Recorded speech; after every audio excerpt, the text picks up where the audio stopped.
All right, ladies and gentlemen. So, this is just a quick update. It should only take a couple of minutes of your time. But this is off an umbrella. And it's upside down. But when you switch it this way, they actually fit your hand really, really nicely. Give you a nice arrow shelf. And up top, it's open. And on the bottom, you'll see what I mean. This was the former top, and it's loose, so it's friction fit on this side, so it stays nice and snug. I have it set up with my knock lined up, and it works really well. I like it quite a bit, so I thought I'd recommend it. It's a lot easier than any of the other ways, because all you have to do is fill this section with epoxy, push it over, fill it, let it sit upside down. Once it'll pool up in here and dry in, and then you're good to go and nice and locked in. It works really well. It's a nice smooth shelf. It's easy to shoot. You don't have to form the handle. It makes it, like, look how smoothly this fits perfect already. So that is by far the easiest DIY handle I've done yet. It was literally 5 minutes of work. In between the 5 minutes it took to put this on and the 5 minutes it took to put that on, the fact that none of it's epoxied in place, I have a workable bow that's actually pretty decent poundage in literally 15 minutes or less. Pretty cool. So I thought I'd put that aside and show you the next thing that's sitting here. Now this may not look like much, and it's not. See what's down in there? Probably not, because it's pretty big. This is a bow stave. This is going to be a bow. And as you can see, it's a pretty darn short bow stave. I do have others. Some longer, some shorter. But even this guy will make a bow that will fit in here. But to do that, I'm actually going to have to shorten it to about here and take off that 8 inches or so in order to get it to length so that it'll fit my bow tube. So we're going to show the measurements of that real quick. Hold on just a second. I'll be right back and I'll show you what I mean. Well, it comes out just shy of exactly 52 inches, which creates a bit of a problem. A 52-inch bow isn't really that big a bow. When you get to 48 inches, that's 4 feet long. That is right at the limit of a short bow. So even though this might look like a long bow tube, I mean, it's quite big. It's actually not. It's only 51 3/4 inches long. With the caps on, it's more. So we're going to call it 52, which it is. I could put a 52-inch bow in here end to end, but that's the maximum, guys. So one of the things I wanted to cover was the method of construction. So what you have here is a bamboo core, okay? And when you look at bamboo, it has these separations inside, like a membrane. And everywhere there's a seam like this, there's one of those. So inside, you have to knock all those out. And you can see I've done that where the lip of those are.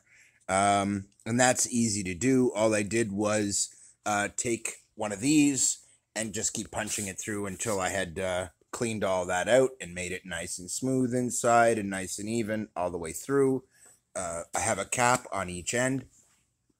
What'll happen is I have a strap here that's going to be attached to both of these. And it'll basically be a double strap. So when you pull the strap, you basically pull this closed automatically because these will have the strap attached.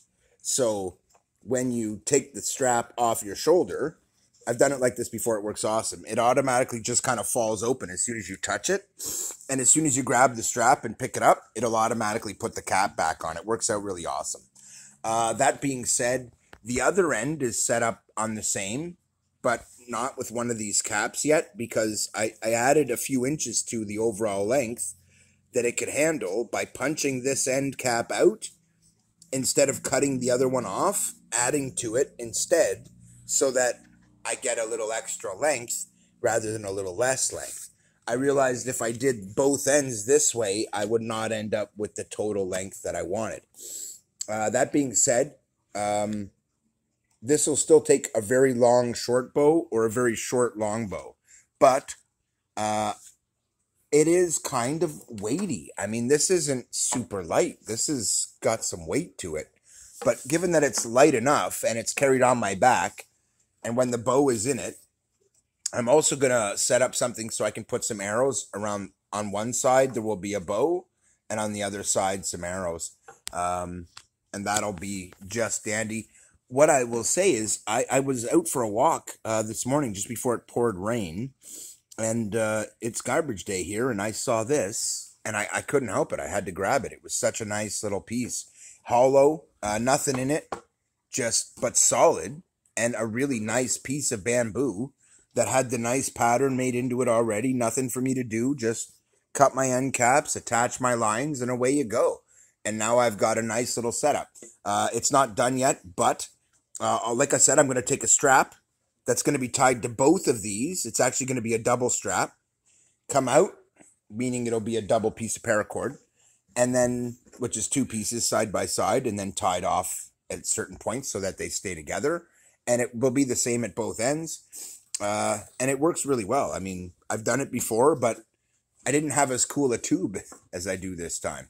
What's nice about this is it'll take a couple of shorter bow staves or a short bow that comes to here or so, and the arrows down inside as well. So it works out really nice. It'll hold a short bow and some arrows without any trouble, or a long bow and some arrows, but the long bow better be really short. Technically, a longbow is anything over 48 inches, really. 50 is generally considered to be the minimum for a longbow. And this will only tolerate a 51, maybe a 52 inch at maximum. So there you go. That's it for this. But if I made this any bigger, once it's on my back, it would get very awkward to carry through the bush. I've said before, a longbow is a really awkward thing to carry. I don't plan on doing that. So I have set this up for the longest that I possibly could, to give myself the ability to carry the longest bow I possibly could. But if I was setting up just for something short like this, this is just fine. I could do this and cut, 18 inches off of this sucker. I don't want to do that. I would recommend you keep it at the length they come, but these are hard to find. I mean, bamboo of this thickness and stiffness and the size, the sheer diameter of this is huge. And bamboo this size is actually getting really rare nowadays, guys, especially in North America. And the Chinese, for years, have been taking bamboo like this back home, believe it or not.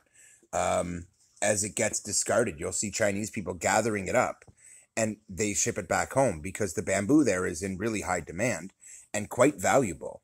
That being said, I feel pretty blessed to have found this piece, and sorry, China, you're not getting this one back, baby, but thank you, because this is so useful for me. I'm going to make something really great out of it. That being said, that's it for this one, guys. I'll see you in the next update, and enjoy your bushcraft, guys. Oh, one of the things I did intend was it's big enough for the short bow and this to go down at the same time. So all of my stuff can be in here with some arrows, and then when I get to where I'm going, I can just pop that out, and there's my bush knife, or my bushwhacker, and my bow, and I can leave this at home. And what I do like about it is, this allows me to transport on the bus.